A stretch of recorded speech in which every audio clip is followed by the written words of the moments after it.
Today we're going to talk about 3 things I learned as a writer from watching Spider-Man No Way Home in the theaters twice. So let's dive in.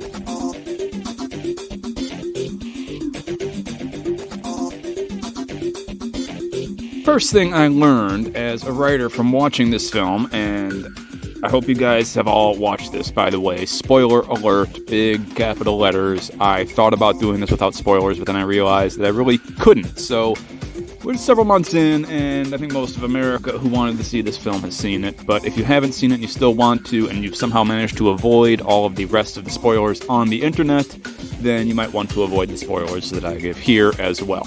But if you have seen this, or you don't need to see it before you get spoiled, then dive right in. Let's go. So, the first thing I learned as a writer from watching Spider-Man No Way Home is that choices have consequences. And this starts way back in Spider-Man Far From Home, which, looking at it again, does not really have the coherent storyline that it seemed to on the first watch. But the very end of it does have a solid consequence, finally, for Peter Parker, because he gave those goggles, those Tony Stark technology-controlling goggles, to Mysterio. Mysterio was able to use them to attack him and to also leak his identity to the world. So that's the consequence that he faces at the end of Far From Home, which is the consequence he's dealing with right at the beginning of No Way Home.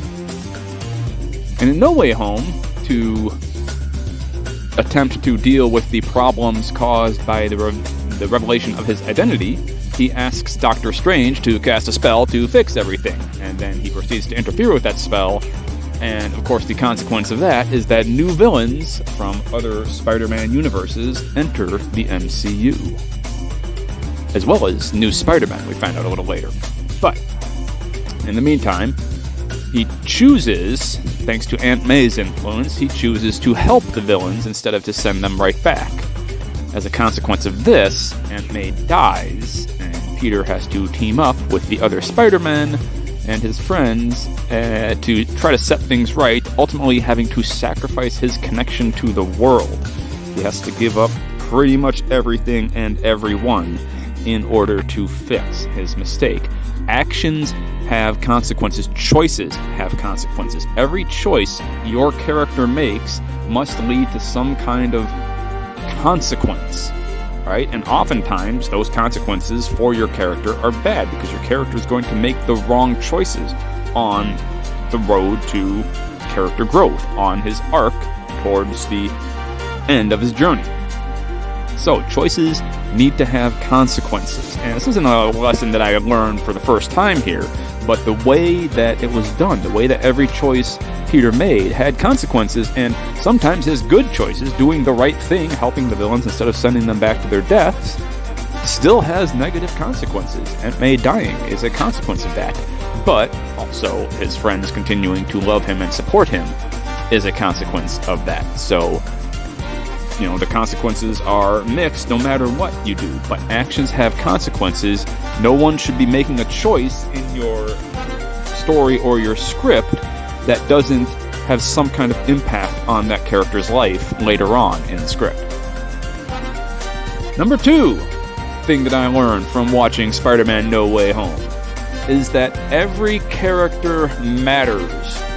Again, not a revolutionary idea, but I really like the way they did it in this film. It's given me some good ideas about how to use it in my own writing.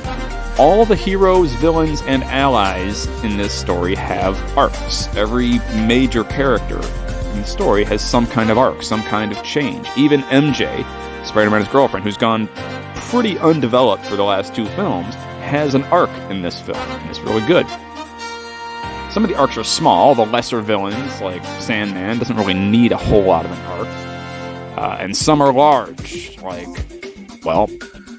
Norman Osborn and Peter 1, our main character. His arc is huge. And then some arcs, due to time, we only get a piece of. We can only get the tail end of the original Spider-Man, the Tobey Maguire Spider-Man's arc, because he'd already kind of completed most of it at this point. He's coming in as more of a mentor figure, whereas Andrew Garfield is coming in more in the middle of his arc. He had his loss, the loss that Tom Holland's Spider-Man just suffered. He had his loss a while ago, but he's still in the middle of recovering from it. Every character should have some kind of arc, but even if a character doesn't have an arc, he's going to take up story time. If he's going to take up story time, we need a reason to care about that character. So give us a reason to care about him or her. Or them. Number 3 thing I learned from Spider-Man No Way Home is that actions speak louder than words. And the first scene I want to talk about in this is when Andrew Garfield's Spider-Man, Spider-Man 2, I think they might call him Peter 3 in the film. He's the middle brother. He's kind of got middle brother syndrome.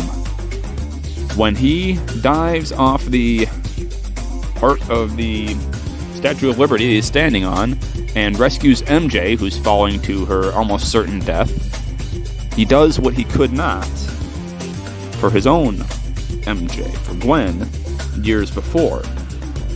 It's this perfect payoff to what was set up earlier, and how he talks about it earlier, and we see the pain that caused him, and the loss and the grief that he went through, and how it made him rageful. And so he needs redemption. And this amazing redemptive moment happens, and there's very little dialogue. He catches her, they land, and he says, "Are you okay?" And she says, "Yeah." "Are you okay?" Because he's crying at that point. And of course, she doesn't exactly know all the details of the story, but those of us who saw the previous movies do, and even just watching this movie, you kind of see the emotional connection that he had and what this moment means to him. It gives the audience 2 and 2 and lets them put them together to make 4. It doesn't give us 2 and 2 and 4. It doesn't ruin the moment with extra dialogue. It doesn't ruin the moment by trying to over-explain it to us.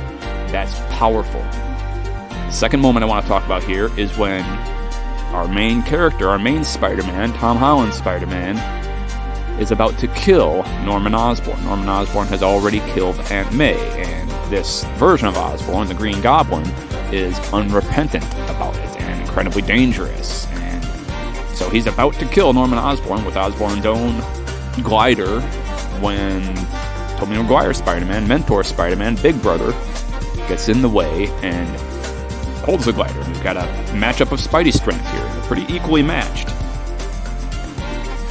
Neither of them say anything. It's the look. The look is all we need. Dialogue would ruin the moment. We can put together the subconscious communication they're going through and the journey that Tom Holland, Peter Parker, Spider-Man, goes through in that moment while making the decision not to pursue his revenge. He doesn't need to be saying it. They already said everything they need to say. We can draw the connection. We, as an audience, can put together the subconscious dialogue that they're having. And then a last one, so a bonus tip. And this kind of draws right from the idea that actions speak louder than words. What is unsaid is as important as what's said. And I really like this, too, in that we get enough of Garfield and Maguire's Spider-Man's backstories, not just the ones that were in the movies, but the little pieces of what has happened since their film stories that allow us to build their characters, that show that they've gone through some character growth, some change since the last time we saw them. But their stories and all their background information is not allowed to overshadow the central conflict of the film. Tom Holland's Spider-Man story, our main protagonist story, stays front and center.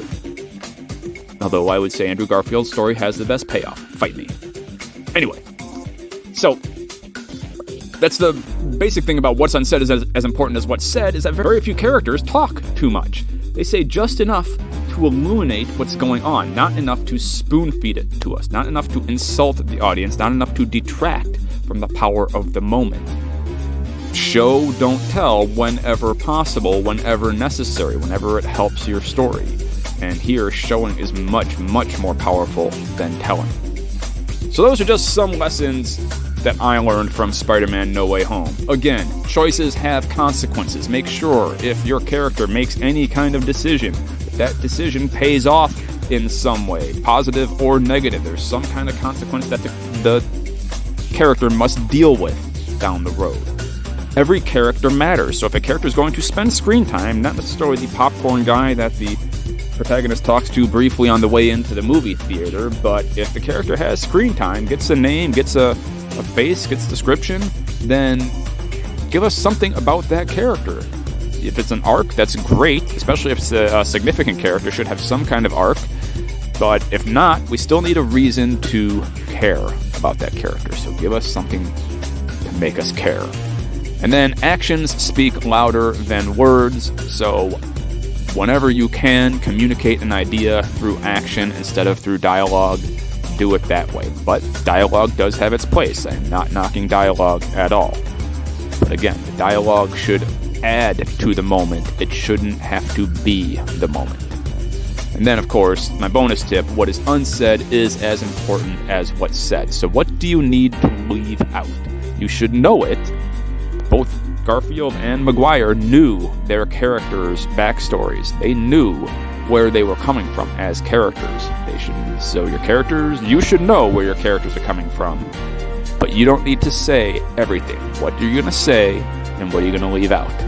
So those are just some things to think about as you go on with your writing journey. I hope this helped, and I hope you enjoyed it. I hope you enjoyed Spider-Man No Way Home. What did you think of the movie? Why don't you go ahead and leave a comment in the comments below telling me what you thought of the movie, watching it as a writer, and if it inspired you with any writing tips or ideas. And in the meantime, like and subscribe this video and to the channel. I would really appreciate that. That helps my channel grow, helps me reach more people, and I will continue to deliver good content for you as much as I can. So thank you guys again. Good luck, good writing, peace.